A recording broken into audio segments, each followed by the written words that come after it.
దీన్ని తొందరగా బయటికి పంపేరా. పర్వాలేదు, పట్టుకో. నన్నెక్కడైనా పట్టుకునే పూర్తి రైట్స్ నీకే ఇచ్చేశాను డార్లింగ్. చిచ్చి,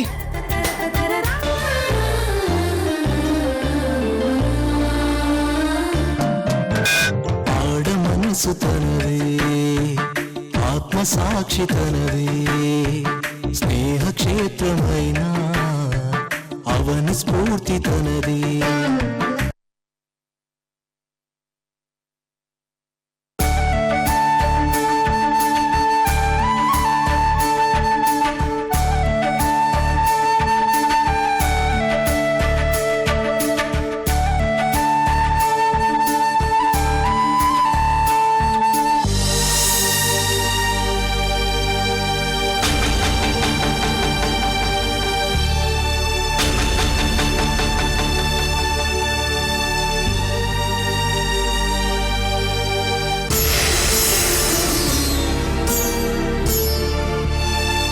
ఏమైంది మావయ్య?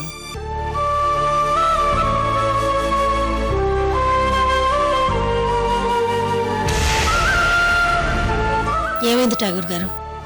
ఆయన ఫోటోని ఎందుకు అలా చూస్తున్నారు?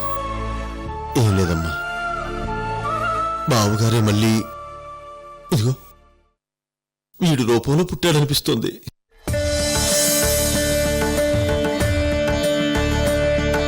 మీరెంత తొందరగా వీడికి ఆయన పేరు పెడితే అంత మంచిది.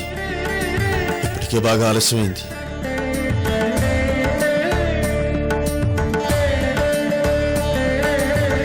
ఎంత మంచి మాట చెప్పారు ఠాగూర్ గారు. నిజంగా ఇప్పటికే ఆలస్యం అయిపోయింది. వీడికి అర్జెంటుగా ఆయన పేరు పెట్టాలి.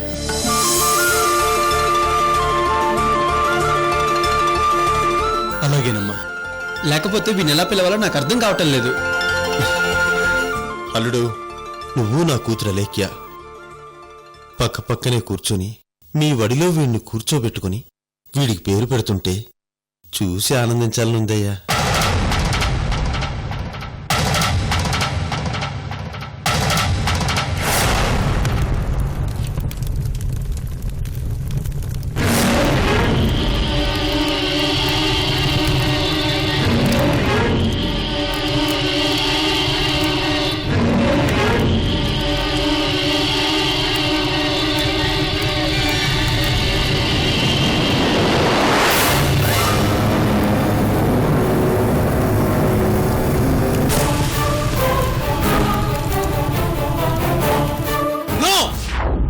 వద్దు మావయ్య, ఆ రాక్షసి నా పక్కన కూర్చోడానికి వీల్లేదు.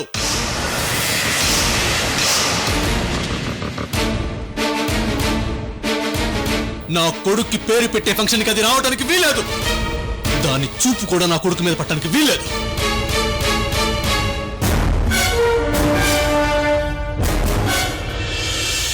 అల్లుడు, వీడి కడుపులో ఉన్నప్పుడు నువ్వు లేకుండా అలేఖ్య శ్రీమంతం జరుపుకుందని అది మనసులో పెట్టుకొని ఇప్పుడు అలేఖ్యను వద్దంటున్నావా? తప్పలుడు, తప్పు. కరెక్ట్ టైంలో గుర్తు చేశారు ఠాగూర్ గారు. మొగుడు లేకుండా ఏ ఆడదైనా సీమంతం జరుపుకుంటుందా? కానీ ఆవిడ మాత్రం చేసుకుంది. అందుకే ఇప్పుడు ఆవిడ లేకుండా మనం వీడికి పేరు పెట్టే ఫంక్షన్ చేయడమే కరెక్ట్.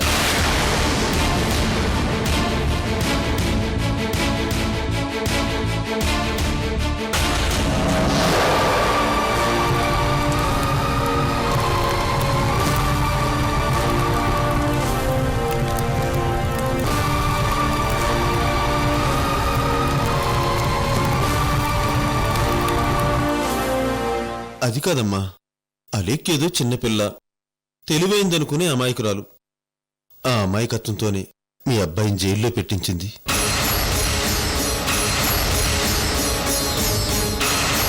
మానసికంగా చిత్రవద చేసింది.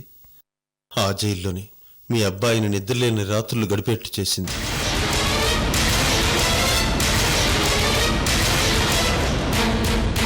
అదంతా అలేఖ్య అమాయకత్వం. అలేఖ్యను క్షమించండమ్మా.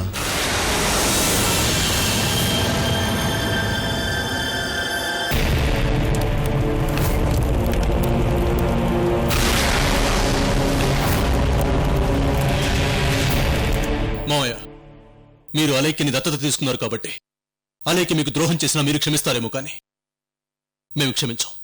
చూడు సూర్య, కొన్ని విషయాల్లో అలేఖ్యకి తెలియకుండా ఏవేవో తప్పులు చేస్తుంది. అలా చేయడానికి కారణం ఆ ఐశ్వర్య అలేఖ్యకి ఏవేవో ఎక్కించి ఆ రోజు మధురై రౌడీల చేత మీ బాబుని మీకు శాశ్వతంగా దూరం చేయాలని చూసింది.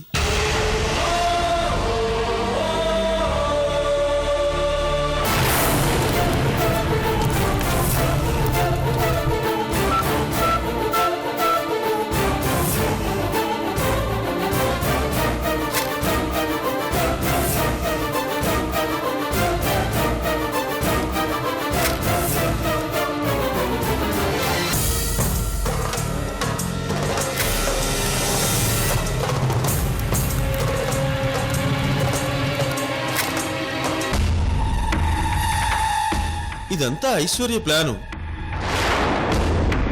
అది మనసులో పెట్టుకొని అలేఖ్య లేకుండా ఫంక్షన్ చేస్తే ఎలా?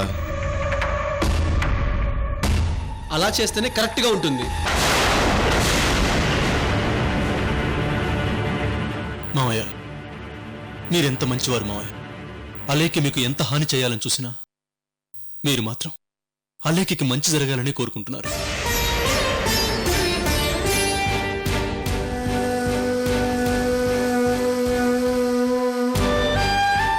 ఠాగూర్ గారు, నేను ధనుంజయరావు గారిని చూశాను, మిమ్మల్ని చూశాను. ఆయనకి తన కూతురు మీద ఉండే ప్రేమ కంటే అలేఖ్య మీద మీకే ప్రేమ ఎక్కువ. ఆ రాక్షసికి ఇంకా అదృష్టం ఏమన్నా మిగిలిందంటే అది మీలాంటి తండ్రి దొరకడమే.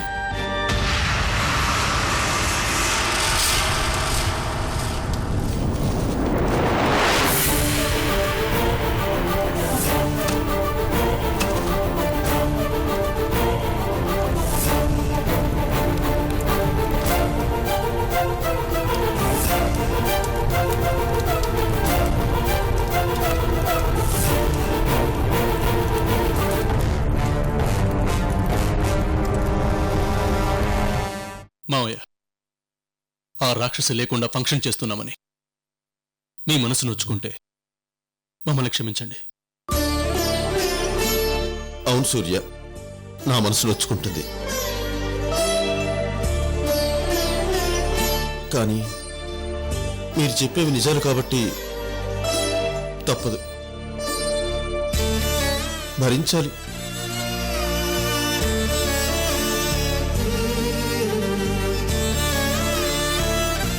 మరి నాకు అర్జెంట్ పనుంది, వెళ్ళొస్తాను. అయ్యో, ఏదైనా తీసుకుని వెళ్ళండి ఠాగూర్ గారు. పర్వాలేదమ్మా, నా మనవడు ఫంక్షన్ ఉంది కదా, అప్పుడు బోల్డ్ తింటాను, బోల్డ్ తాగుతాను. ఉంటానమ్మా. సరే అండి. ఉంటాను సూర్య. అలాగే మావయ్య. వెళ్ళొస్తానమ్మా. అలాగే మావయ్య.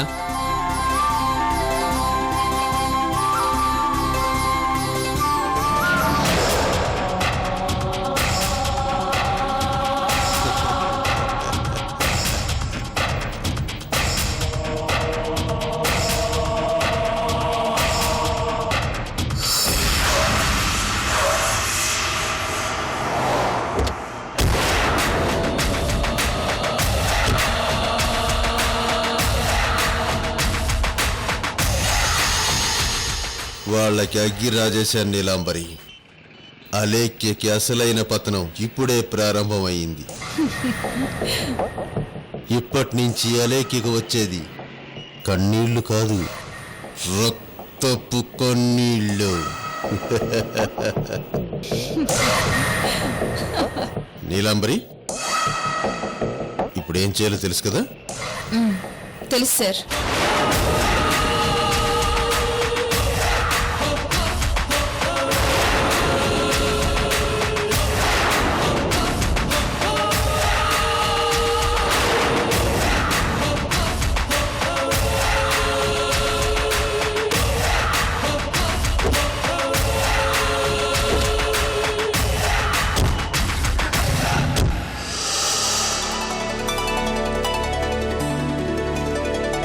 బస్వంత్ సింగ్ గారు, స్టాక్ ఆల్రెడీ ఆన్ ద వేలో ఉందండి. సాయంత్రం కల్లా చండీగఢ్ చేరిపోతుంది. మిగిలిన బ్యాలెన్స్ చెక్లు అవేవో ఉన్నాయి, అవి కొద్దిగా తొందరగా క్లియర్ చేయండి. ఓకే అండి, ఉంటాను. ప్రకాష్, మొత్తం అమౌంట్ కౌంట్ చేశాను, ఒకసారి చూడు. వస్తున్నా.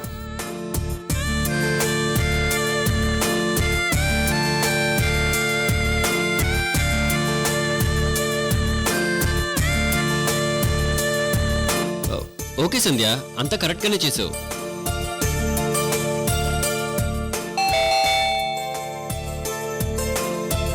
ప్రకాష్, ఎవరో వచ్చారు చూడు.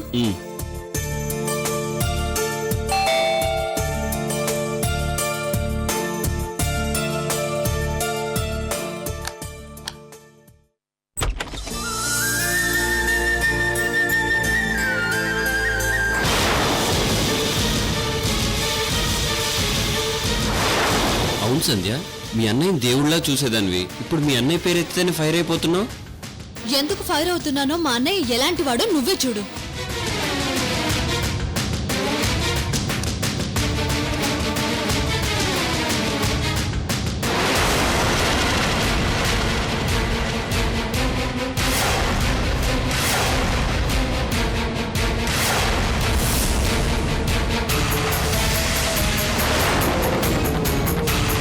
చూసావు కదా మా అన్నయ్య ఎలాంటి వాడో, మమ్మల్ని అందరినీ ఎలా మోసం చేశాడో చూడు. ఇది చూసిన దగ్గర నుంచి మా అన్నయ్యని చూడాలంటే అసహ్యంగా ఉంది.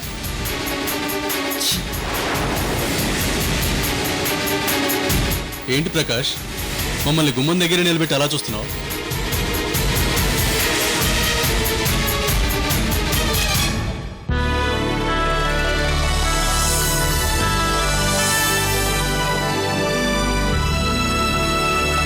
అమ్మా రామ్మా, చిన్ననయ్య రా.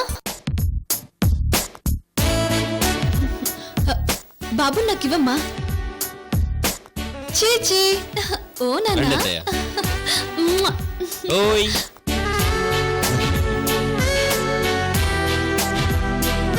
రండి కూర్చోండి.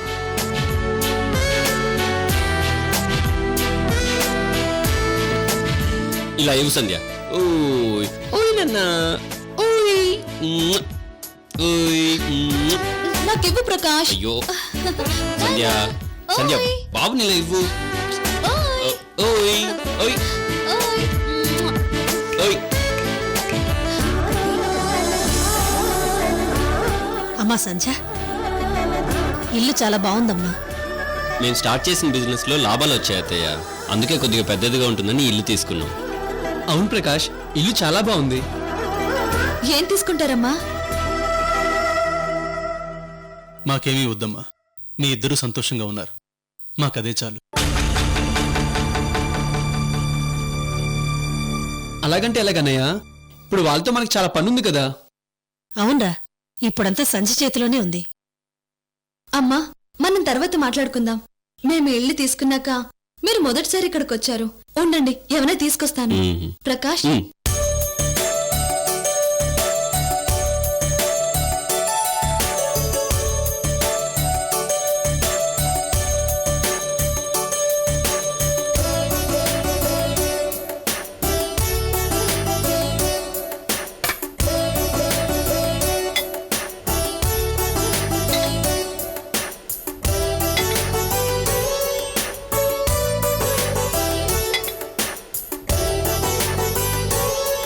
ఇప్పుడు ఇవన్నీ ఎందుకు సంధ్య? పర్లేదు తీసుకోండి బావా.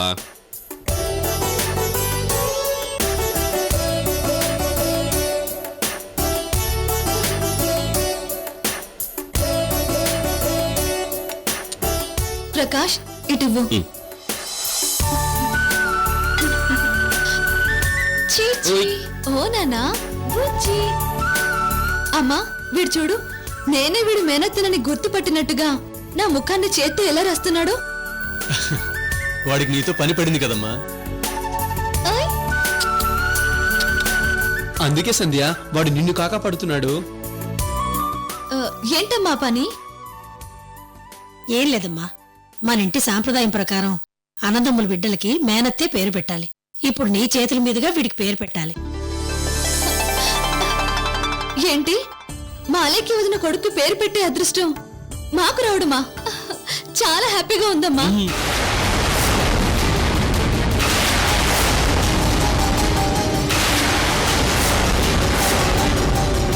తప్పకుండా. పంతులు గారితో మాట్లాడాం. 18వ తారీఖు దివ్యమైన రోజుట. ఆ రోజు మన ఇంట్లోనే ఫంక్షన్ చేద్దాం. అదేం కుదరదు. వీడికి నేను పేరు పెడుతున్నాను కాబట్టి ఫంక్షన్ మా ఇంట్లోనే జరగాలి. అవును, ఇక్కడే జరగాలి. అది కాదు బాబు. చూడండి అత్తయ్య, దేవుడి దయ వల్ల ఫైనాన్షియల్గా మేము బాగున్నాం. ఈ ఇల్లు తీసుకున్నాక ఇంతవరకు ఇక్కడ ఏ ఫంక్షన్ చేయలేదు. సో మా అల్లుడు ఫంక్షన్ ఇక్కడ చేస్తేనే మాకు చాలా ఆనందంగా ఉంటుంది. అందులో వీడు ఎవరనుకున్నారు? మా అలేఖ్య యొక్క కొడుకు.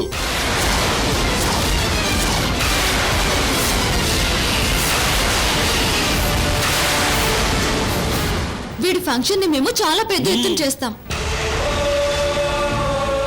కొద్దిగా నా లెవెల్ కూడా చూడండి, దానికి తగ్గట్టుగానే ఈ ఫంక్షన్ గ్రాండ్ గా చేస్తాం. నేను వీడికి పేరు పెడుతున్నాను కాబట్టి మీ దగ్గర నుంచి 5 పైసలు కూడా తీసుకోను. ఖర్చంతా మాదే. అది కాదు సంధ్య. అన్నయ్య నువ్వేం మాట్లాడుకు. ఇక మీరు ఎవరిని పిలుచుకుంటారో పిలుచుకోండి. మా ఏర్పాటుల్లో మేము ఉంటాం.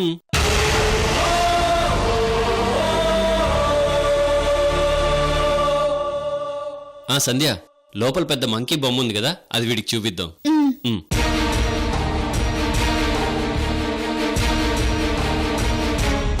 సంధ్యకి ఇంకా నా మీద కోపం తగ్గినట్టుగా లేదమ్మా. ప్రకాష్ కూడా నేనేదో తప్పు చేసినట్టుగా చూస్తున్నాడు. ఒరే సూర్య, అవేవి మనసులో పెట్టుకోకు. నీ కొడుకుని చూసి వాళ్ళెంత మురిసిపోతున్నారో చూసావు కదా. అవునన్నయ్య, మనకు అసలే టైం కూడా లేదు. అందరికీ ఫోన్ చేసి పిలవాలి. ఒరే ధనుష్, ఆ అలేఖ్యకి తప్ప మిగతా వాళ్ళందరికీ ఫోన్ చేసి రమ్మను. అవును, అలేఖ్య గాలి కూడా మన బాబుకు సోకడానికి వీల్లేదు.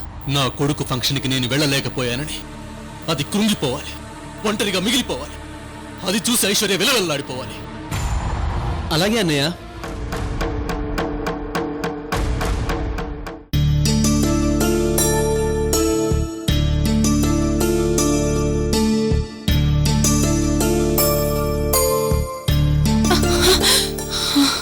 నీలంబరి, పొద్దుననగా బాబుకి బొమ్మలిచ్చేసి వస్తానని వెళ్ళావు, ఇప్పుడే రావడం. మీకు నా మొహం చూపించాలంటే ఏమైంది నీలంబరి? వాళ్ళసలు మనుషులు కాదు మేడం, రాక్షసులు.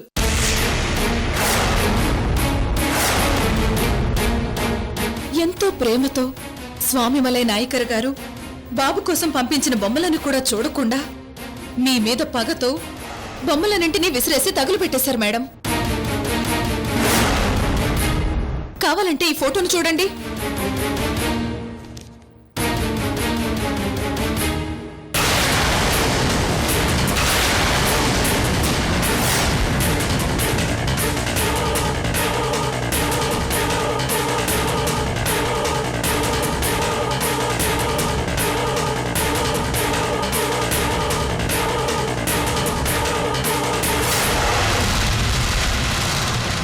అమ్మా, మీరు గుండె నిబ్బరం చేసుకుంటానంటే మీకొక భయంకరమైన విషయం చెప్తాను.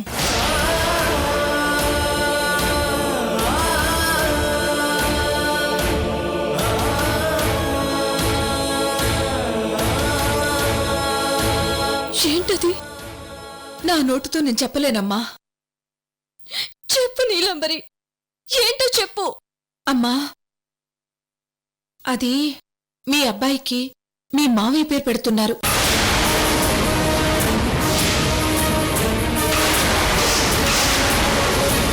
వాళ్ళ సంప్రదాయం ప్రకారం మేనత్త పేరు పెట్టాలి.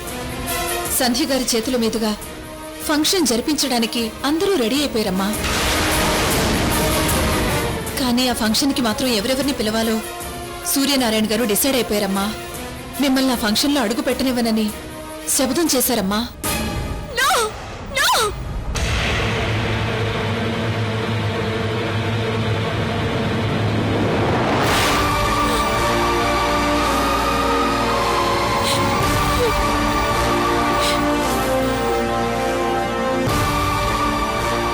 అమ్మా, మీరు ఇంతగా బాధపడతారనే నేను అసలు ఆ విషయం చెప్పకూడదనుకున్నానమ్మా.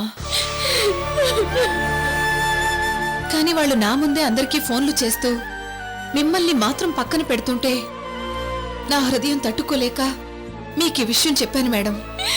అయ్యో భగవంతుడా, నా బిడ్డ ఫంక్షన్ కి నేను లేకపోవడమా? ఇంతకంటే పెద్ద శిక్ష ఏ తల్లికుంటుంది? అయ్యో.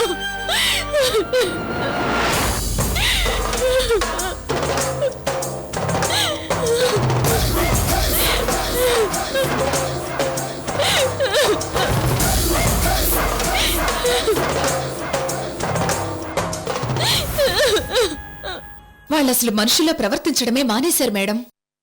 ఏ తల్లి మోయని విధంగా మీరు 10 మాసాలు మోసి కన్న బిడ్డకి జరిగే ఆ శుభకార్యానికి కన్న తల్లిని రానీకుండా చేయడం ఎంత పెద్ద పాపం మేడం, ఎంత పెద్ద తప్పు మేడం.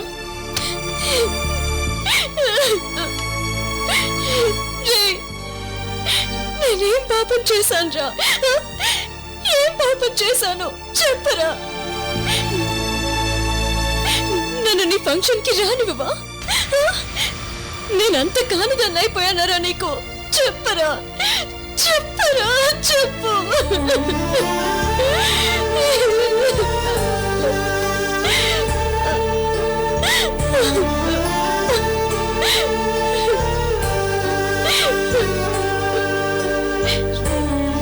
డాడీ చూడండి, డాడీ మీ అల్లుడు ఏం చేస్తున్నాడో చూడండి. మీ మనవడి ఫంక్షన్ కి నేను వెళ్ళకూడదంట. నేను వెళ్ళకూడదా డాడీ? చెప్పండి డాడీ, నేను వెళ్ళకూడదా? అసలు మీ నాన్న పేరు వాడికి పెట్టనివ్వను. నా చెల్లెల చేత వాళ్ళ నాన్న ధనంజయరావు పేరు పెట్టిస్తాను. నువ్వు ఎక్కువ మాట్లాడావనుకో నీకు అదే గతి పడుతుంది.